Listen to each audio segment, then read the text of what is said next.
flight attendant dismissed black woman's help until she revealed Top Gun credentials OPNING OCO.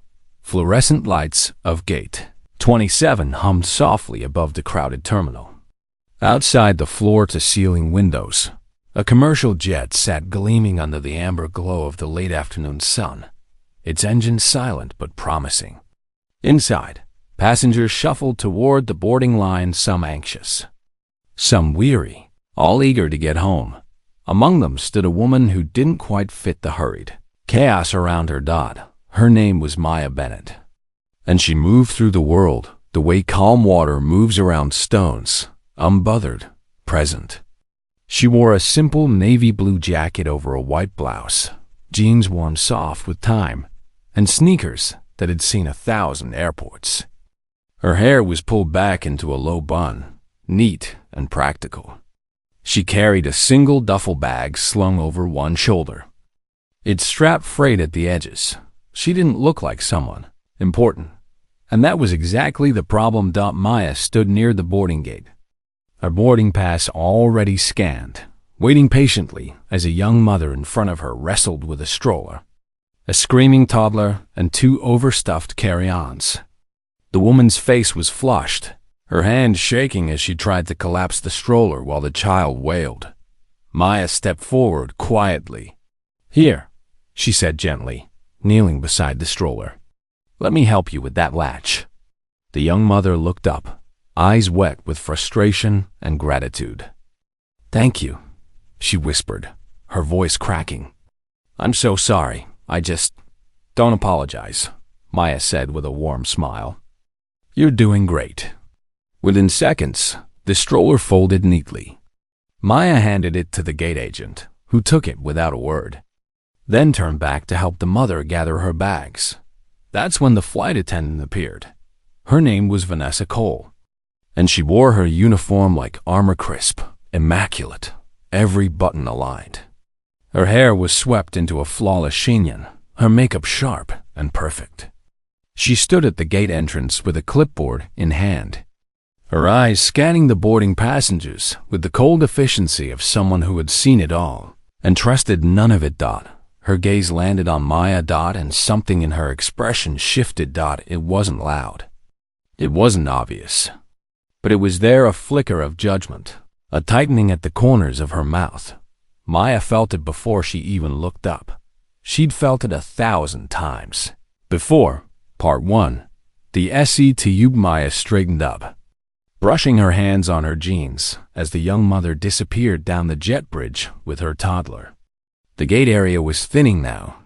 Only a few passengers left, shuffling forward with their phones and boarding passes held out like tickets to salvation. Maya reached into her jacket pocket and pulled out her own boarding pass, a simple printout, slightly crumpled from being folded and unfolded too many times. She stepped toward the gate agent, ready to board, but Vanessa Cole stepped into her path. "Excuse me," Vanessa said, her voice polite but edged with something sharp. "Are you boarding this flight?" Maya blinked, surprised by the question. "Yes, ma'am. I already scanned my pass." Vanessa's eyes flicked down to the boarding pass in Maya's hand, then back up to her face. "I see. And what's your seat number?" 12A, Maya replied evenly. Vanessa's lips pressed into a thin line. She glanced at her clipboard, then back at Maya. That's economy plus. Are you sure that's your seat?" Maya felt a small knot form in her chest, but she kept her voice steady. "Yes, ma'am. That's what's printed right here." She held out the boarding pass. Vanessa didn't take it. Instead, she leaned in slightly, lowering her voice as if sharing a secret. "Look, I'm just trying to avoid any confusion once we're in the air. Sometimes people accidentally print the wrong ticket, or they book a seat they can't actually afford, and then we have to move them mid-flight. It's embarrassing for everyone." Maya's jaw tightened, but she didn't raise her voice. "I didn't print the wrong ticket, and I can afford my seat." Vanessa's smile didn't reach her eyes. "I'm sure you can. I'm just doing my job." Behind them, the gate agent, A young man in his 20s with tired eyes looked up from his screen. "Is there a problem?" Vanessa waved him off. "No problem. Just verifying." Maya stood there, her duffel bag heavy on her shoulder, her heart beating a little faster now. She could feel the eyes of the remaining passengers on her, some curious, some uncomfortable, some pretending not to notice. She wanted to say something. She wanted to ask why she was being questioned when no one else had been. She wanted to ask what Vanessa saw when she looked at her, but she didn't, because she already knew Vanessa finally stepped aside, gesturing toward the jet bridge with a tight smile. "Go ahead, but I'll be keeping an eye on things once we're airborne." Maya nodded once, then walked past her.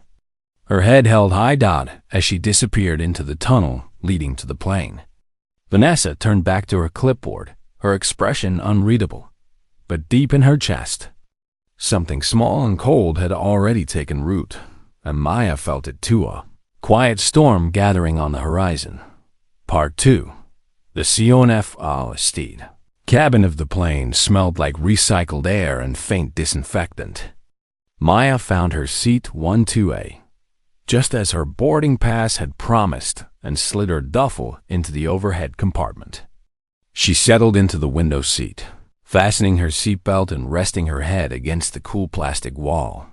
Around her, passengers shuffled and shoved bags, muttered apologies, wrestled with armrests. The hum of pre-flight activity filled the cabin, a baby crying somewhere in the back. A flight attendant announcing overhead bin protocol. The dull thud of luggage being forced into two small spaces. Maya closed her eyes and exhaled slowly. She just wanted to go home, but peace didn't last long. 20 minutes into the flight, cruising at 30,000 feet, the seatbelt sign blinked off with a soft chime. Passengers began shifting, reaching for phones, adjusting their seats. Maya stayed still, her gaze drifting out the window to the endless stretch of clouds below. Then she heard it. A voice panicked, urgent, cutting through the cabin noise. "Is anyone a doctor? Please, we need help." Maya's head snapped toward the aisle. A few rows ahead, a man in his 60s had collapsed into the aisle, his face pale and slick with sweat. His wife knelt beside him, her hands trembling as she tried to hold his head up. "He's not breathing right," the wife cried. "Please, someone." Passengers froze. Some stood, craning their necks. Others pulled out their phones. But no one moved forward. Maya unbuckled her seatbelt and stood. She moved quickly but calmly, stepping into the aisle and kneeling beside the man. His chest was rising and falling in shallow, labored gasps. His lips had a faint blue tint. "Sir," Maya said firmly, placing 2 fingers on his neck to check his pulse. "Can you hear me?" The man's eyes fluttered but didn't open. Maya looked up at the wife. "Does he have any medical conditions? Heart problems? Diabetes?" He has a pacemaker," the wife stammered, "and high blood pressure." "Oh God, is he dying?" "He's not dying," Maya said, her voice steady and sure. "But we need to get him stable. I need the first aid kit now." She looked up toward the front of the cabin, where Vanessa Cole stood frozen near the galley, her eyes wide. "Ma'am," Maya called out, "I need the medical kit. And oxygen if you have it." Vanessa didn't move. Her face had gone pale, her hands gripping the edge of the galley counter. "Ma'am," Maya repeated, louder now. "The medical kit, please." Vanessa finally blinked, snapping out of her daze. But instead of moving, she crossed her arms and stepped forward, her voice sharp. "Excuse me, but who are you? Are you a licensed medical professional?" Maya stared at her, disbelief flashing across her face. "Does it matter right now?" "Yes, it does," Vanessa shot back. "We can't just let anyone touch a passenger in distress. If something goes wrong, the airline is liable. I need to see credentials." The cabin went silent. Maya felt the weight of 100 eyes on her. Her pulse quickened, but she kept her voice calm. I'm trained. I know what I'm doing. But this man doesn't have time for paperwork. Vanessa's jaw tightened. Then you don't touch him. The wife gasped, her voice breaking. Please, just let her help him. But Vanessa didn't budge. And Maya realized in that moment that this wasn't about protocol, it was about control. Part 3. The Estion Maya stayed kneeling beside the man, her hands hovering over his chest as his breathing grew more shallow. Around her, passengers whispered, some filming on their phones, others murmuring in shock. The tension in the cabin was thick enough to choke on. Vanessa stood at the front of the aisle, arms still crossed, her face set in stone. I said, step back. We'll wait for a licensed professional. There isn't one, Maya said quietly, her voice steady but strained. No one else stood up. And he's running out of time. The man's wife sobbed openly now, her hands clutching her husband's. Please, she begged, looking up at Vanessa. Please just let her help. But Vanessa didn't move. Maya felt something twist in her chest, something old and familiar. It was the same feeling she'd had at the gate, the same quiet weight she'd carried her entire life. The weight of being seen as less, as suspicious, as someone who didn't belong. She could have told Vanessa the truth right then. She could have said the words that would have ended this in an instant, but she didn't, because she wanted to see if Vanessa would choose compassion over fear. If she would trust Maya not because of what she'd done, but because of who she was in this moment. A human being trying to save another human being. Maya took a slow breath and looked Vanessa in the eye. I'm asking you one more time. Let me help him. Vanessa hesitated. For just a second, something flickered across her face, doubt, maybe. Or shame, but then she shook her head. No, not without proof. Maya's hands trembled. Not from fear, from restraint. She lowered her head, closed her eyes, and prayed for strength. Then, quietly, she reached into her jacket pocket. Her fingers brushed against something small and metallic, something she almost never carried with her anymore. Something she'd stopped needing to prove who she was. But today, it seemed, the world still demanded proof. She pulled out a thin black wallet and flipped it open. Inside was an ID card, laminated and official, with her photo on the left and a gold emblem on the right. Lieutenant Commander Maya Bennett, United States. Navy Naval Aviator, Top Gun graduate flight surgeon certified. The cabin went silent. Vanessa's face drained of color. Maya didn't say a word. She just held the ID up for a moment, then tucked it back into her pocket and turned her attention back to the man on the floor. Now, she said quietly, get me that medical kit. This time, Vanessa moved. Part 4. The turning POIs in his hands shook as she pulled the red medical kit from the overhead compartment near the galley. She carried it down the aisle in silence, her heels clicking softly against the cabin floor. The passengers watched her, their expressions a mix of shock, discomfort, and quiet judgment. She knelt beside Maya and set the kit down without a word. Maya didn't look at her. She simply opened the kit, pulled out a stethoscope, and pressed it to the man's chest. Her movements were smooth, practiced, efficient, the movements of someone who had done this 100 times before under far worse conditions. Pulse is weak but steady, Maya said, mostly to herself. She checked his airway, then reached for the portable oxygen tank in the kit. His airway's clear.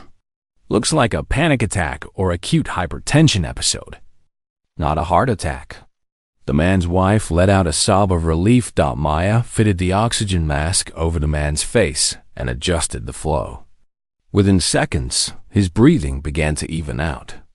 Color started returning to his cheeks. His eyes fluttered open, confused and glassy, but open. You're okay, Maya said softly, her hand resting gently on his shoulder. Just breathe. Nice and slow. The man nodded weakly, his chest rising and falling in a more natural rhythm now. The cabin erupted in quiet applause, passengers clapping, some wiping their eyes, others shaking their heads in disbelief. A few people near the front whispered to each other, glancing between Maya and Vanessa. Maya stayed focused on the man, checking his pulse again, monitoring his breathing. She didn't acknowledge the applause. She didn't look up at Vanessa. She just did her job. After a few minutes, the man was stable enough to sit up with help. Maya and another passenger, a middle-aged woman who identified herself as a nurse, carefully lifted him into a nearby seat.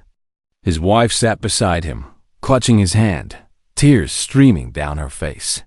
"Thank you," the wife whispered, looking at Maya with red, swollen eyes. "Thank you so much." Maya gave her a small, tired smile. "He's going to be fine. Just make sure he sees a doctor when we land." The wife nodded, squeezing Maya's hand tightly before letting go. Maya stood slowly, her knees aching from kneeling on the hard cabin floor. She wiped her hands on her jeans and turned to head back to her seat. But Vanessa was standing in her way. The flight attendant's face was pale, her eyes wide and wet. Her hands were clasped tightly in front of her, trembling slightly. She opened her mouth, then closed it. Opened it again. Vanessa's voice cracked. "I didn't know. I'm so sorry. I didn't." Maya held up a hand, stopping her. Her voice was quiet but firm.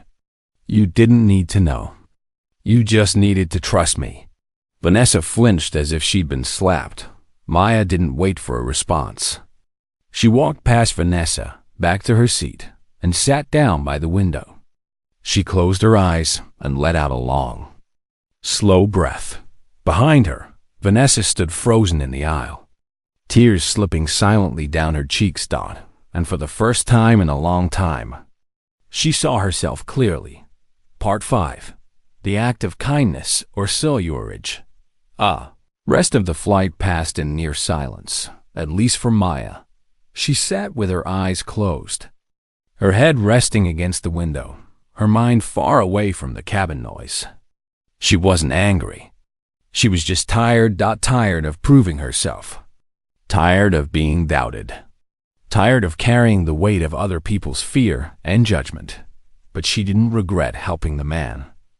She never would. An hour before landing, there was a soft tap on her shoulder. Maya opened her eyes and turned. Vanessa stood in the aisle beside her seat, holding a bottle of water and a small package of crackers. Her face was drawn, her eyes red-rimmed. She looked smaller somehow, like the armor she'd worn earlier had cracked and fallen away. "May I sit?" Vanessa asked quietly, gesturing to the empty seat beside Maya. Maya hesitated, then nodded. Vanessa sat down carefully, setting the water and crackers on the tray table. She didn't speak right away. She just sat there, hands folded in her lap, staring at nothing. Finally, she whispered, "I was wrong." Maya didn't respond. Vanessa's voice shook. "I was wrong about you. I looked at you and I made assumptions. I saw someone I thought didn't belong, and I treated you like you didn't deserve respect. And when that man needed help, I still didn't trust you. Even when his wife was begging me, I chose my pride over his life." A voice broke on the last word. Maya turned to look at her. Vanessa's face was wet with tears now, her hands trembling in her lap. "I don't know how to fix this," Vanessa said quietly. "I don't know how to take it back." Maya was quiet for a long moment. Then she reached over and picked up the bottle of water, twisting it open. She took a slow sip, then set it back down. "You can't take it back," Maya said softly. "But you can choose to do better next time." Vanessa looked at her, eyes wide. Maya's voice was gentle, but firm. "You judged me before you knew me. You saw my clothes, my skin, maybe the way I carried myself, and you decided I wasn't worth your trust. That's not just a mistake. That's a choice. And it's a choice a lot of people make every single day." Vanessa's tears fell faster now. "But here's the thing. Maya continued, her voice softening. You can change. You can choose to see people differently, to give them grace before you give them suspicion, to trust kindness before you assume the worst. Vanessa nodded, wiping her face with the back of her hand. I'm so sorry. Maya reached over and gently squeezed Vanessa's hand. I forgive you. Vanessa let out a shaky breath, her shoulders sagging with relief. And in that moment, something shifted between them, something small but real. A bridge built where a wall had been. Part 6.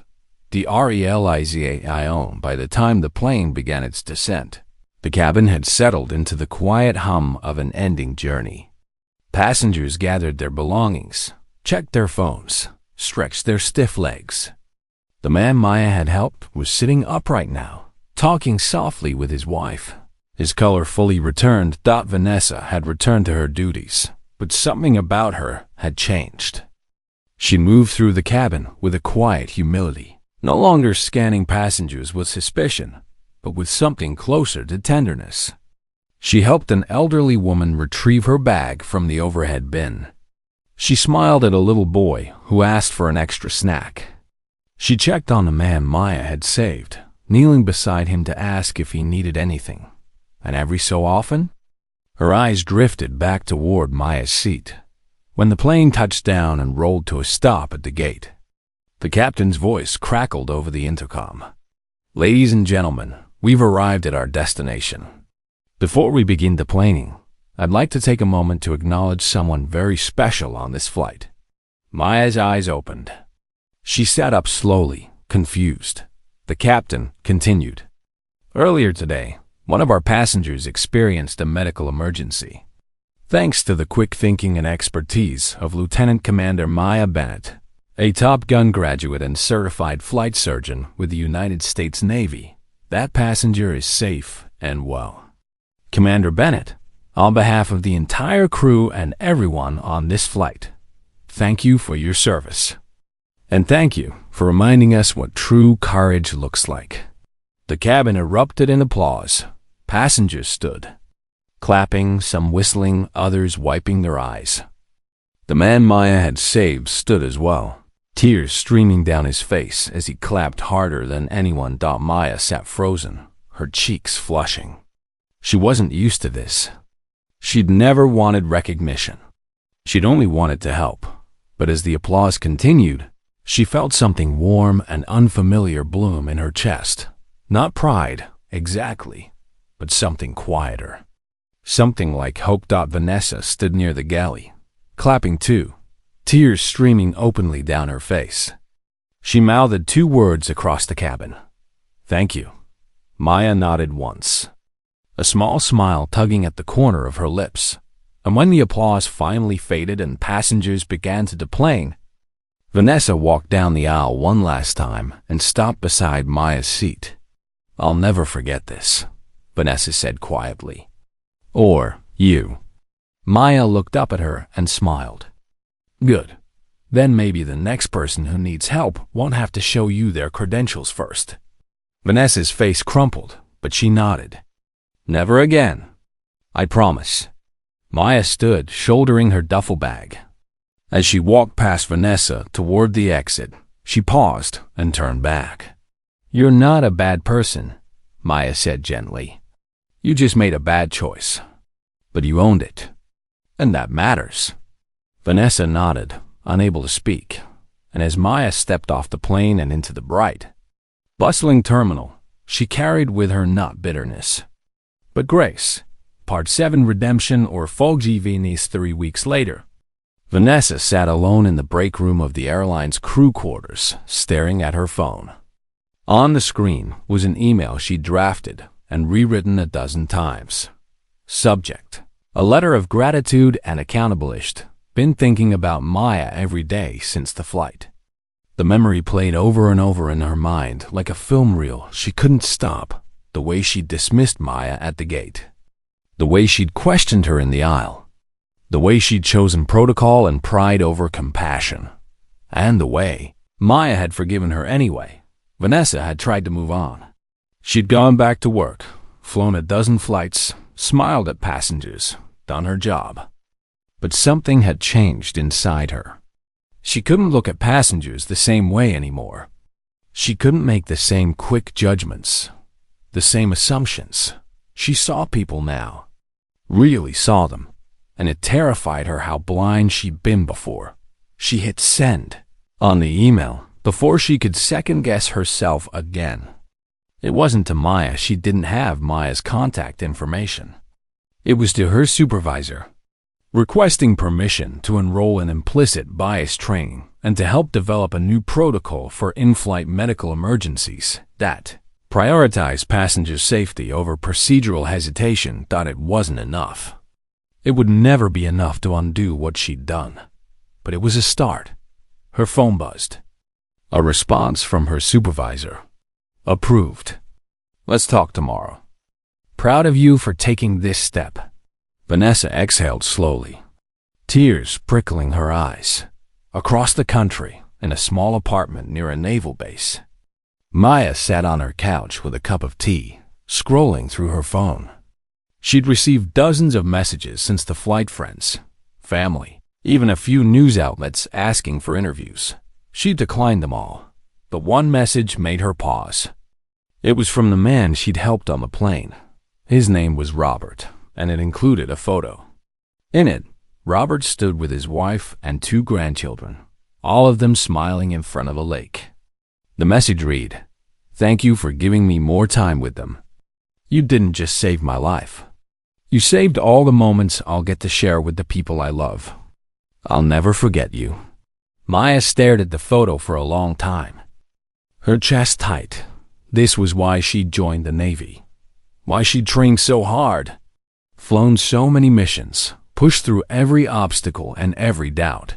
Not for medals, not for recognition, for moments like this. She set her phone down and looked out the window at the quiet street below. The sky painted orange and pink with the fading light, and she smiled. Part 8. The moral. Indiana Jamma stood on the flight deck of a naval base weeks later, the wind tugging at her flight suit as she watched a group of young pilots running drills in the distance. The roar of jet engines filled the air, a sound that had become as familiar to her as her own heartbeat. One of the younger pilots jogged over to her, breathless and grinning. "Commander Bennett, did you really save someone on a commercial flight?" Maya smiled. "I helped someone who needed it. That's all. But they said the flight attendant didn't believe you at first, that she made you show your ID." Maya's smile faded slightly, but her voice remained calm. "She did. But people make mistakes. What matters is what we do after." The young pilot frowned. "But weren't you angry?" Maya thought about it for a moment, then shook her head. "Anger doesn't heal anything. Forgiveness does." The pilot looked confused, so Maya continued. "When people judge you, it says more about them than it does about you. But when you choose kindness anyway, when you choose to help, to forgive, to see their humanity, even when they couldn't see yours, that's when real change happens." The pilot nodded slowly. Taking it in, Maya glanced back toward the horizon, where the sun was beginning to set, casting long shadows across the runway. "We don't wear these uniforms to prove we're better than anyone," she said quietly. "We wear them to serve. And service isn't just about flying jets or saving lives. It's about showing people what grace looks like, especially when they don't expect it." The young pilot stood a little straighter. "Yes, ma'am." Maya smiled and clapped him on the shoulder. "Now get back out there. You've got work to do." As the pilot jogged away, Maya stood alone on the deck, the wind whipping around her, the sound of engines roaring in the distance. She thought about Vanessa, about Robert and his wife, about the passengers who had clapped, and the ones who had filmed, and the ones who had simply watched in silence. She thought about all the times she'd been doubted, dismissed, underestimated, and she thought about how, every single time, she'd chosen to rise above it, not because it was easy, but because it was right. The screen fades to black. and white text appears. Kindness is stronger than anger. Forgiveness heals more than punishment. And the most powerful thing you can do is choose grace, even when the world chooses judgment.